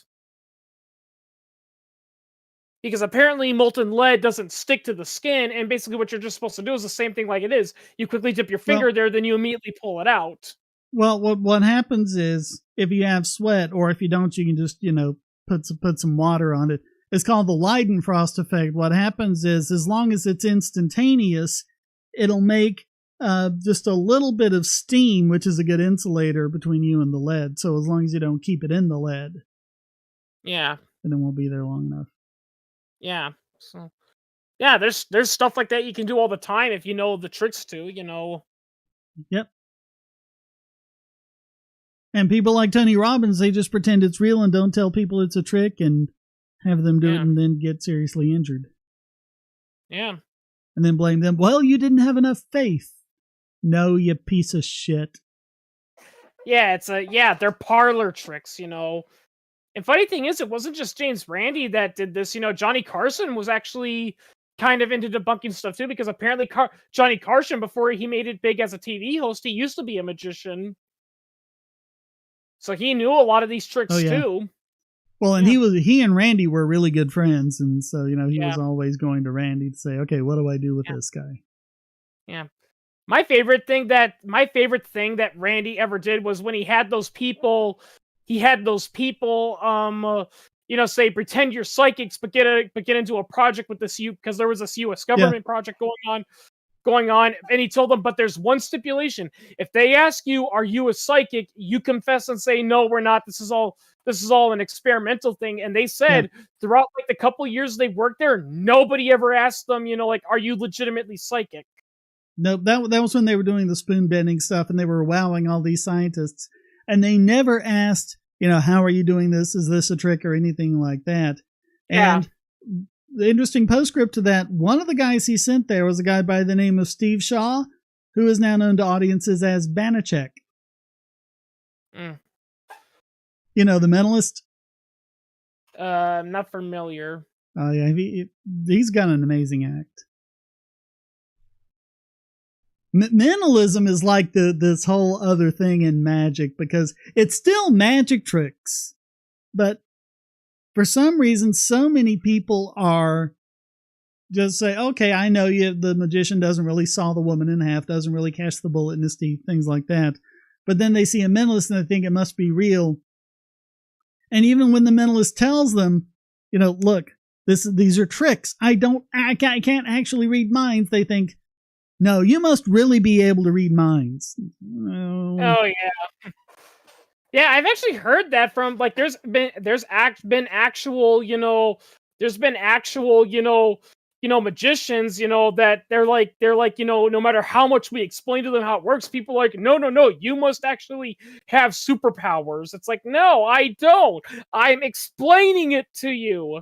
That thing from South Park where Stan, explains to everyone why he's not a psychic, but people believe him anyway. A lot of these magicians say that happens, Yeah, that actually happens. And Jeebus, there is nothing impressive whatsoever about cold reading. And I mean, if you look at the old John Edwards show, that was severely edited. And if you see those things live, it's just clearly evident they just get a whole bunch of wrong answers. And a lot of times they don't even get a hit. They'll just move on to something. But people do, it's called counting the hits and ignoring the misses. Yeah. Well, and even there's nothing impressive about it at all. And there was one point where, in the John Edwards show, and John was doing this reading of this guy, and he's like, and you've got, this person in the family, and he was like this and like that. And they kept intercutting the guy nodding, yep. And so it looks like, he's getting hit after hit after hit. Somehow, someone got a copy of the unedited thing and leaked it to James Randi. And what it was, when Edward was doing his rapid fire guesses, the guy was just kind of giving him blank stares, and it was just miss. And then he just ends up giving up and going to someone else. And then at the end, when they kind of get the feedback from the audience, this completely unrelated person somewhere else in the audience is just laying in and was like, no, this is obvious. You are a fraud. You cannot talk to the dead. You cannot do any of this. And that is the point where that guy is nodding yes. And they just edited that back in to intercut to make it look like he was saying yes. I've seen interviews with people that have been to those psychic shows, and a lot of them come back saying, I wasn't impressed. No. Yeah. Well, that's why so many of them have these serious non-disclosure agreements, that you have to sign. Oh, yeah. Everyone at the John Edwards show had to sign an NDA that they would not talk about what really went on. Oh, yeah. To try and protect that. Yeah, because like I said, they've interviewed people that have been to these places, and they flat out said it. A lot of them said it's full of crap. Have either said it's full of crap, or they're like, I'm still skeptical. I don't know what he's doing. They couldn't figure out what he was doing, but they understood that something was going on.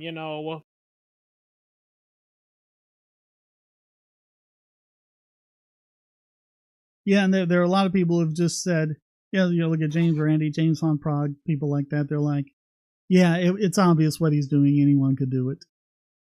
Yeah. those psychics are rather vague. Yeah, that's the whole point. The whole point is you give out a vague thing that can apply to anyone, and then you go with it. Well, because then you just turn it back on them to make it sound like that was what you knew all along. Like one John Edwards big thing. He did this a bunch of times. It was like he established that someone has died, and he was like, and was there any pain? Was it a painful death? They say no. It was like, yeah, because I'm getting there was no pain. Or the other way, it was like, was there any pain? It's like, yeah, it was like, yeah, because I'm getting there was a lot of suffering. No, he's not getting anything. He's just repeating what they said back to them. And it'd be like, all of a sudden you see like, who's Mary or who's M or something like that. It was like, yeah, Mary was my mother. And that's all they did was like ask who is Mary or who is M or whatever. And then at the end they would say, oh, he knew my mother's name was Mary. It's like, no, he asked you. You told him that. Yeah, it's just like in South Park. It's like, but you knew her birthday was in November. No, I said, does the month of November mean anything to you? So maybe he died in November, or maybe Thanksgiving was a big thing for them. Yep. But she said my birthday's in November, so I go with the birthday. Yep, that's exactly how it happens. Yep. And that's all it is. Yeah.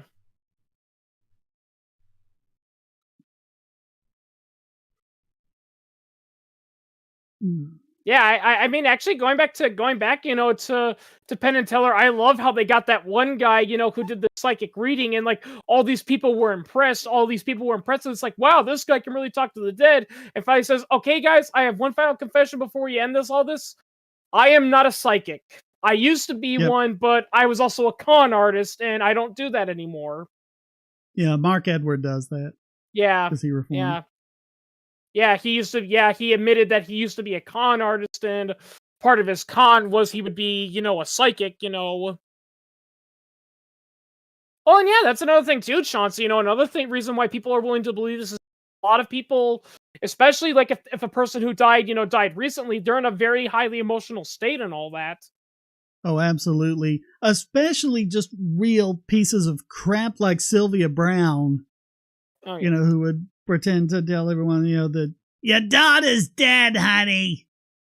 She's dead. Oh, and then she ended up being alive or something. Oh yeah, that infamous thing where they said, your daughter's dead, honey. I'm sorry, you're gonna have to move on. And the woman died, like a few years later, and many people believed it was the grief she experienced that led to her declining health. And then shortly she had after depression she died, and declining health from that, and it turns out her daughter was alive the whole time. Yeah, she was sold into sex slavery or something, and she escaped. Yeah, she and two others escaped, and the heartbreaking thing was she had seen it at the time. She had seen her on Montel Williams saying that, and she was like, "Oh no, my daughter's dead." And she's like screaming at the TV, like, "No, Mom, don't give up on me. I'm still alive." Oh no, wait a minute. Yeah, they weren't sold into sex slavery. They were kept as prisoners by that one guy. Yeah, I saw Simon Whistler, criminal casualist about him. Yeah, he was that messed up guy that kidnapped these girls and forced them into his basement. Yeah. Yeah. Oh man, yeah. I cannot imagine that. Imagine, you're stuck, you're stuck, in a prison, and your parents are at the psychic, and the psychic's like, yep, your kid's dead. Forget to move on. And I think that's frustrating, not only because it's not true, but because there's also the thing going in the back of your mind. Oh my God, if they believe her, they're going to stop looking for me. Yep. Yeah. But it's like, Houdini, wasn't just a magician. He, went around busting psychics, and he and his wife had an arrangement that they agreed on a passcode. I forget what it was. It was like years later when, they finally revealed it. But it's like whichever one of them died first, if there was a way to contact from, beyond the grave, they give that passcode. And that would mean that it's really them. And so Houdini died, and, all of these, psychic scumbag con artists are going to his wife's like, yes, I'm in contact with him. She's like, okay, what's the passphrase? What's the password? What does he say? And none of them had it. And this went on for, I think, like 20 years or something, and she finally revealed what it was. And then after that, all of a sudden, the psychics were able to come up with this, passphrase that I got the passphrase and I can prove I'm talking to them. And yeah, after it was publicly revealed. Yeah, couldn't do it before then. Yeah, if I recall correctly, Harry Houdini himself, debunked some of these ones, and he actually kind of exposed Sir Arthur Conan Doyle as a little bit of an idiot because Doyle believed in a lot of that stuff, and one of them was when he and Doyle were friends, but Doyle totally fell for the Cottingley fairies. Yeah. Yeah. Oh yeah, and then there was that incident where they went to a psychic and the psychic used cold reading on him and they said, "Oh, I'm speaking to your mother and she's wishing you a Merry Christmas and to not forget about her." And then Harry Houdini's like, "Yeah, there's just one problem. My mother couldn't speak English and she was a strict Orthodox Jew." I'm going to try to see if I can get the chat catching up, because I'm seeing some things in Twitch that I'm not actually seeing in the chat. Like Chauncey saying, what's bad is that some police used Sylvia Brown to search for missing people. Oh, okay, there you go. Yeah, and refreshing it got it up. Okay. And another thing that that Sylvia Brown supporters don't tell you is that the police officers that were involved with her later said she wasted valuable time, and there's a possibility we could have found these girls sooner had we not been chasing her leads, Oh yeah. She sent them on all sorts of wild goose chases, and she's not the only ones. There was this, like in the 80s and the 90s, there was this whole craze of police psychics, psychics coming to the police, saying, "Oh, I can find them." And, they would always claim like a hit after the fact. Like one of the things they'd always say is like, "Oh, they're near water. He's near water. Wherever he is, he's near water." Well, there's water all over the place. Near water could be anything. It could be near a lake or a river or a reservoir or an underground well or, all sorts of things. A water tower. Everywhere is near water in some way. I've seen an interview with one police chief, who was a police detective, for several decades before he retired. And he's like, "Oh yeah, back in my days, we had these clowns all the time and they were so easy to debunk. A common way he would test them is that he would give them, the case. It's like, okay, here's the murder case. Here's what we know." And the person would come up with this detailed explanation. And then the police officer would say, "Well, that's an interesting theory. There's just one problem. That case was solved years ago. We have the guy in custody and that's not him." Yeah. But they have to take it seriously though, because there's a chance that it's like the actual murder. And something about the psychology of it is there's not enough regret to confess because there's fear with confessing. But if they come and say, "Oh, I'm a psychic, I can give you information," then at least they can, lead them to the body or whatever. And they've actually caught a lot of the murderers that way because they were pretending to be psychics to tell them where it was. Oh yeah. I mean, that's a thing. That's another thing too he talks about, because this is a thing that often gets talked about. Another issue of why a lot of police departments want to try to keep some murders a secret, which is why you don't hear about them often, is because the thing they're afraid of is that if we announce "Oh, a young girl was found strangled to death," you're going to have all these whack jobs who want their 15 minutes of fame who are going to come in and say, "Oh yeah, I was the one who killed her," and it's pretty obvious they didn't do it. But there were 600 people who confessed to killing the Lindbergh baby. Oh yeah, and John Benet Ramsey. So there were tons of people that came out and said, "Oh yeah, we kidnapped her and then we killed her and ditched her body." Yeah. Did they ever find who actually did that? Was it? I think it was speculation that it was the father, but I don't know how that ever got resolved. Yeah. But I know pretty much the guy they executed for killing the Lindbergh baby. When detectives have looked back on and done independent investigations, they're almost like 99.9% certain he was innocent. Yeah.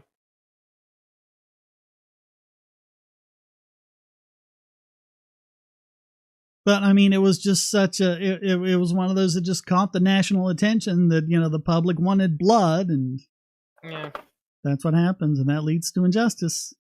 Some Or people when it though, some does, or people when are. it does lead to justice, when you do get justice, like with Casey Anthony, everyone screams like, "Oh, no, how could that happen?" Well, it happened because there's no possible way she could have done it. Yeah. The guy, who claimed to have found all this stuff is a friggin' dowser, Yeah.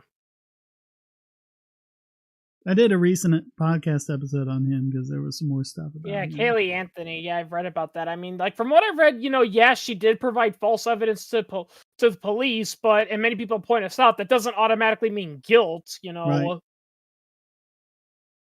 Yeah, I think really everything pointed to her father. Mm.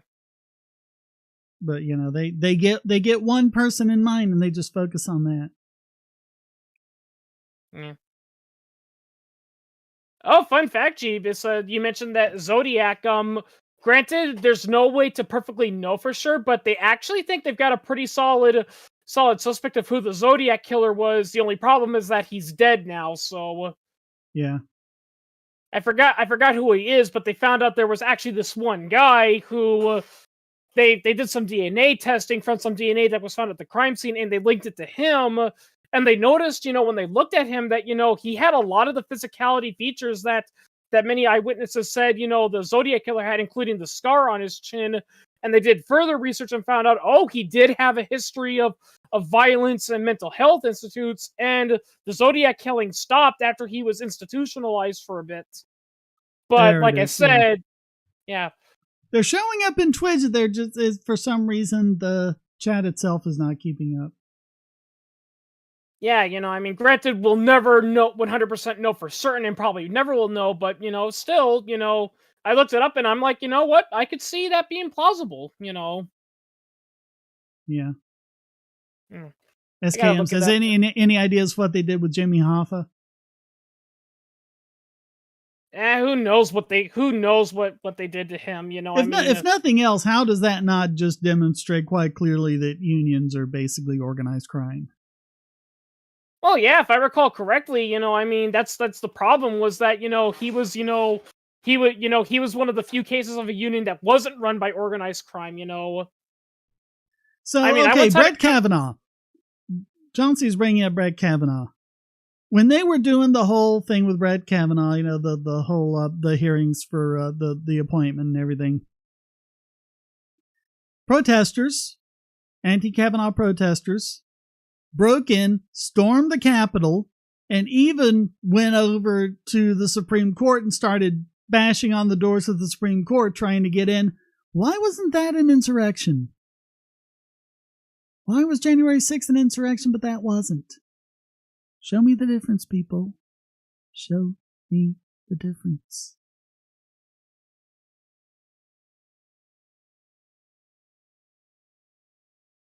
All right, yeah, I don't know who you mean by the BTK killer. Oh, BTK, Cooper. Yeah, BTK. Who was BTK? BTK, Dennis Rader. BTK stands for bind, torture, kill. Oh, yeah. Yeah.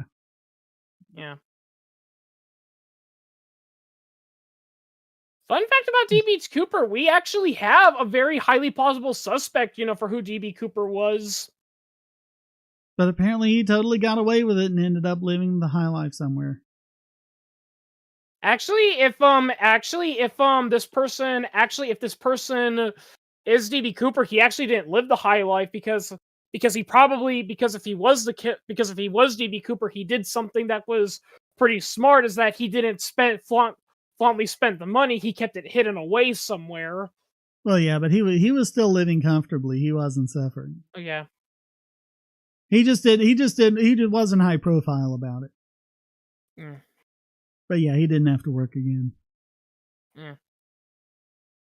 But yeah, the person who they think was most likely the one responsible was a guy called William J. Smith, and he actually fits a lot of the categories, because you see, the thing with D.B. Cooper was that many people said is that he clearly had experience with parachuting, but he wasn't like a veteran of it because because he did make some amateur mistakes. Well, Well, William J. Smith, he served in the Navy, and he had aircrew training, which meant he learned how to use paratroopers, but he obviously wasn't doing it on a regular basis, so he clearly knew what he was doing, but he made some mistakes. Another thing, too, is that he also had a very good motivation for why he would have done it, because D.B. Cooper said multiple times, it's like, listen, I'm not doing this, because I'm greedy or anything. I'm doing it because I have a grudge against the airline. And what had happened is, shortly before the Cooper incident, William J. Smith, he lost his job. He lost his job at a railway company because of competition from air traffic. Yeah, you should look him up. He actually, I mean, granted, there's no way we'll ever be able to prove it, especially because he's dead. But if you read his life and all that, it's like, yeah, this guy kind of, is very likely. In fact, hell, there's a picture of him next to Dan Cooper, and he looks very much like him. Well, I mean, it's just kind of like people are going to be speculating on that, just like they're still speculating on the identity of Jack the Ripper. Yeah. There's actually another interesting theory that I'm actually willing to believe, and you know what that is? There is no Jack the Ripper. All the killings were unrelated, but people linked them to one killing. Maybe. Yeah. It could be. People like looking for patterns. Oh, yeah. I mean, I've actually heard that, even back then, like, they've interviewed, some people saying, do you think, they're, like, even back then, they were interviewing people, and they say, do you think, that it was a serial killer? And they said it's possible, but it wouldn't surprise me if it was another rando, because the areas where Jack the Ripper hit, they were infamous, for being crime cesspools, so... Yeah. And almost all the victims were prostitutes, so... which was a very dangerous profession back then, and still is, Yeah. If you were a low-class prostitute, at least. Yeah. I mean, that's the thing people fail to realize, is that Jack the Ripper is that a serial killer wasn't even suspected until they got that From Hell letter. And now some historical forensic historians are now starting to think that the From Hell letter probably wasn't even from the killer, but probably a crazy guy who just wanted his 15 minutes of fame. Yeah. Yeah. Because they pointed out that in the letter he describes, there were a lot of inconsistencies between what he said he did and the crime scene, so...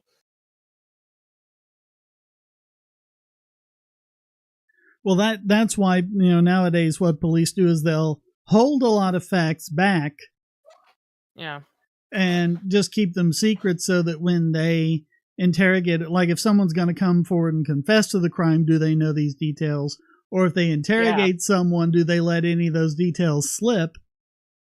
Oh yeah, like they might say, oh yeah, and then my buddy wrapped the body in a wrapped him in the body in a in like a purple blanket, and it's like, we didn't mention what color the blanket was.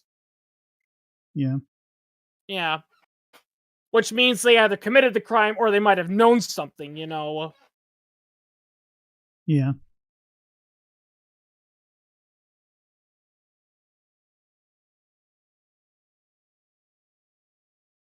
Yeah. Well, it's almost 10 on your end, right? Yeah, we got to be wrapping this up, I guess. Yeah. Yeah, I gotta go to bed soon too, unfortunately, because I gotta get up at 5 a.m. tomorrow. Oh, great. Yeah. All right. Well, any final thoughts then? Nope. All right. Maybe too bad it was just me and you tonight. Yeah, Tia had said he was gonna show up, but I guess he wasn't able to. Yeah. Or maybe he forgot. Yeah. Who knows? It's Saturday night. People have things to do. Okay. All right. So thanks for joining me, Chris. Thanks for everyone who chatted. And of course, thank you for watching.